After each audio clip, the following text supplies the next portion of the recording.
Hey guys, it's Owen at Cafe de Paraiso, this magical company, coffee roaster, website guy. I started this business back in 2013. This is when I started roasting, but I didn't really get the business off the ground until about maybe 2018, selling wholesale to coffee shops. But yeah, so that's what I do, roast coffee. I wanted to talk to you guys today. And really just talk, like, it's been a while since I've posted on YouTube, and I wanted to kind of just update about what I'm doing with the business. This awesome glasses holder I use for my glasses. No, that's not really a big deal, but yeah, just what's going on with coffee, what's going on with the world. How can someone do what the slogan here says, which is drink coffee, change the world? I mean, that's my big thing, is trying to make a difference, trying to be the change you want to see in the world. And a lot of people, you know, it's hard today just to survive for some folks, you know. It's like more and more, I guess what we think is that we live in a world where it's like there's certain individuals who are doing just kind of what the American dream is, which is like try to make as much money as you can. And what happens is, you know, you get billions of dollars, and then you have ways to leverage that to make more billions of dollars. And or let's just say you're a baby boomer and you own stock, right? The point, the goal, or let's say, yeah, you're someone who owns real estate, you know. The whole sort of rules of the game is, let's try to make as much money as possible. But there's this sort of disconnect in understanding about, like, where did those resources come from? You know, when you play a board game, it's like it kind of doesn't matter who wins or who loses. Everyone's still going to be eating food. Everyone's still going to be having a place to sleep at night. Everyone's still going to be able to, hopefully, like, at least the same as they were before the board game, be able to afford medical care, or, you know, get an education, or just feel safe, basic stuff like that, right? But the way our economy works is, in order to make the money, it's got to come from somewhere, right? And it comes from people who can't afford to be investors. It comes from people who, you know, everyday folks.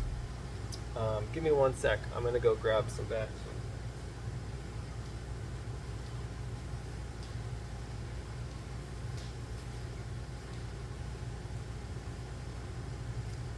Look at me, I'm back.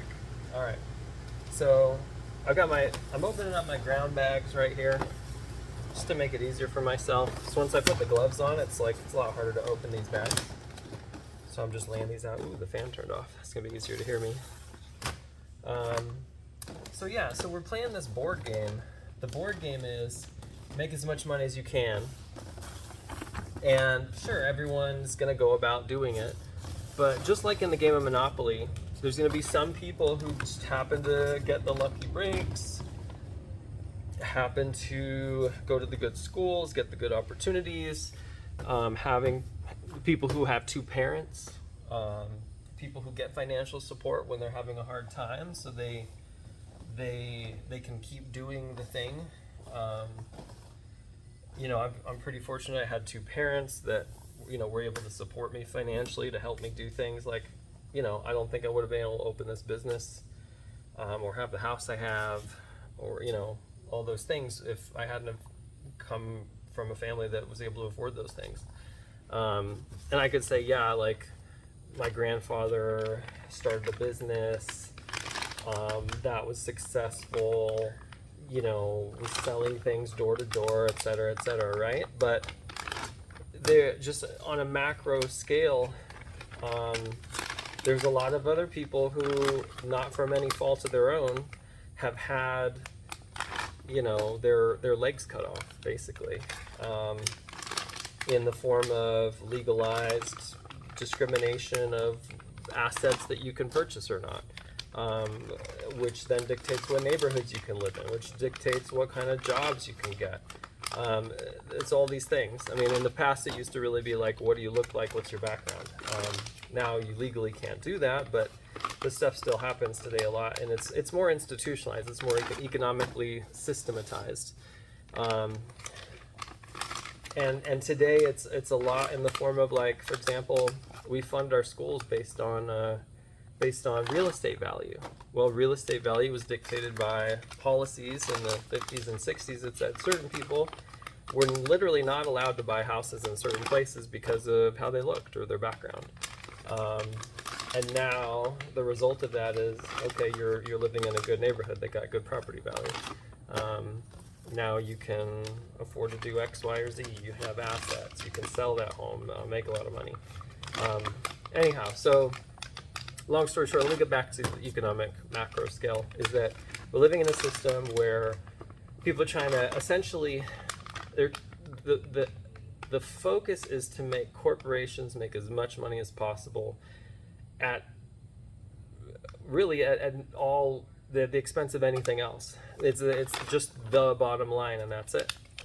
Companies, their prerogative, they're these huge, especially the bigger the company, the more it just must essentially meet growth targets, must shave pennies off the dollar on their product quality, and also pay their workers less, and not pay their workers more when the opportunity comes, which is a lot of why wages have not caught up with inflation over the years. If someone today was going to get a job and make the same amount that their parents were making, even though it's technically, like, because of inflation, you could say, oh yeah, if they were making, it's going to sound like they were making less in the 50s. Sorry about that. My next door neighbor, they're in this office, they do car maintenance wraps and stuff, so every now and then there's like a car alarm going off. So what happened was, people, baby boomers, they'd be like, oh, I was making, $1 an hour, $1.50 an hour, $2 an hour, whatever it was, and then it's like, it seems like it was less than what we're making today. But actually, if you count inflation, it was much easier to they were actually making more than what people are making today. The average, trade job you could get back then, you could actually buy a house within X amount of years. Maybe like within, 5 years or something, or 4 years after working the job, based on the annual salary and then what the median cost of homes is. Today it's totally different. Today it's much worse. It's much harder. And it's not like, oh, the economy's bad, or times are just difficult, or oh, it's AI. It's not that. It's none of that. We're in what you'd call maybe a late stage form of capitalism, where the amount of wealth that certain people have accumulated, because essentially the wealthy are the ones that control, the wealthy and the corporations are the ones that control our government. They get to choose tax laws. You don't have a bunch of poor people having the ability to fund lawyers to lobby Congress or to put pressure on them because they're the ones that are paying for their campaigns. Poor people don't pay for political campaigns. Billionaires do, and huge corporations. So the huge corporations and the billionaires, they say, let's make tax laws better for us. And that's just what's continued to happen. And we're at the point now where billionaires have much more money than people did proportionately in the Gilded Age, which was this crazy time of concentration of wealth. And it was the reason why we had the New Deal, which essentially reformed tax laws, helped distribute wealth and income more equally, and made it so because of taxation, people weren't able to basically become kings with huge castles, which was essentially like what the Monopoly game was doing at the time. So the thing was reset at that time, but it's never been reset again. And what's happened is we've only marched farther and farther towards making the Monopoly game harder and harder for the average player, and easier for the very powerful to basically manipulate the system and get what they want. So what that means is we're living in a place today where it's easy to forget that the rules of the economic game have been twisted so badly that it's now becoming harder and harder and harder to be the average person. And you have to become luckier and luckier just to get by, just to pay for your health care, just to find a job that's going to give you some semblance of a good working class lifestyle. It's sort of the elimination of the middle class in America, is this sort of concentration of wealth, is that more and more people are becoming impoverished, and there's more and more money accumulating within not just the top 1%, in the top 1% of 1%. If you looked at the amount of money, if it was like in terms of volume, it'd be kind of sickening that, for example, the wealthiest 3 people in America, they own more than the bottom 50% of Americans. And we have things like homelessness. We have things like people having to decide between food on their plate or paying for medical bills or paying for rent. It's pretty crazy. So we're in this, it's very like, people then point to like, okay, politics as a solution. Well, voting for a president who is embedded in a system that's completely dependent on corporate funding, big money donations to politics, they're never going to allow a president, even if they're a revolutionary president, they're never going to let that person remove, for example, Citizens United. Citizens United single-handedly basically ensures that whoever has the most money wins the election. It ensures that basically your vote doesn't matter, and what really matters is who could spend the most dollars in political campaigns. So voting at the ballot box is really not going to make a big difference. The reason is because it's not going to change the system. The economic system is kind of baked in now. The only way to try to change it is by basically creating something wholly new that humans can use. It's essentially a new model for how humans can interact. The really interesting thing too is that unknowingly, each of us is actually contributing to that economic system today. Every time we buy something at the grocery store, every time we buy a product from any store that is from a major corporation, basically a business that's on the stock market, because that's 80% of stocks are owned by billionaires. So every time you either shop at a company that's a publicly traded company, it might be on your local corner, so it seems local, but actually it's owned by Wall Street billionaires, and their goal is to suck as much profit out of your community, and in exchange give you low-paying jobs and low-quality products. In fact, their whole prerogative is give you the lowest quality product that you'd still buy for that amount of money, charge you the most amount of money for it, and pay workers in your community the least amount of money. And whereas if you buy something from a local business, that money's going to actually go to that local business owner, who's going to most likely then reinvest that money locally in expanding their business. Now, ideally, if you're going to vote with your dollars and make that something that you're doing consciously, you want to actually get to know the owner of that business. You want to have some kind of level of confidence that you know who that person is, what are their values, what are they trying to do, right? But that's kind of the point of what I'm saying right now, I guess. All my stuff kind of leads to, how do you drink coffee change the world, which is the focus of my business, Cafe de Paraiso, or you go to like cdpcoffee.com.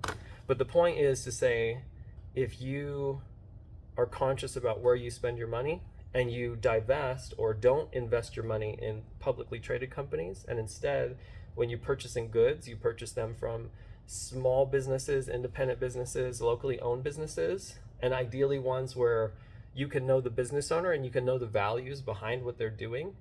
That is a huge deal. It means that it's this massive shift. It's just like, some people, for example, go vegan. People think, okay, that's dumb. Even if the whole goal of, let's say, someone going vegan or making some kind of consumer choice, right? That you're one person, you're not going to make a big difference, right? Well, it actually does matter in economics, because every dollar you spend, it's actually a $2 swing. You're giving to one company in exchange for not giving that dollar to another one. So right now it's all totally skewed one direction towards these massive corporations. But if we start on a larger scale shifting our dollar spend, we actually take money away from the billionaires, from the corporations, from the existing economic system, from the corporations that are buying out our government, and we start giving it to local businesses that have power that actually impacts our local economy, and with people with eyeballs and brains that actually care about the place where they live, right? As opposed to just some anonymous whatever billionaire who could be on a yacht somewhere or putting that money in Panama or something, right? It makes a huge difference. And it's also like, here's another interesting way to think about it.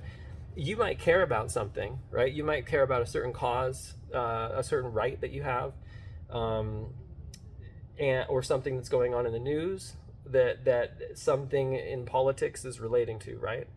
Or there's like, if you care about the right or left side of the political spectrum and wanting to support one versus the other, you might not know it, but these corporations that you buy everyday products from, they donate to those campaigns. They're the ones funding these politicians. They're the ones who are funding those political campaigns, the TV ads you see. They're the ones who are basically corrupting our government and making it not work for people, making it so that our government's prerogative is what corporations want and not what people want. So if you want to change that, how about starting with not just giving those people money, not buying their products, and essentially de facto supporting the things that you don't even believe in or that are harming you.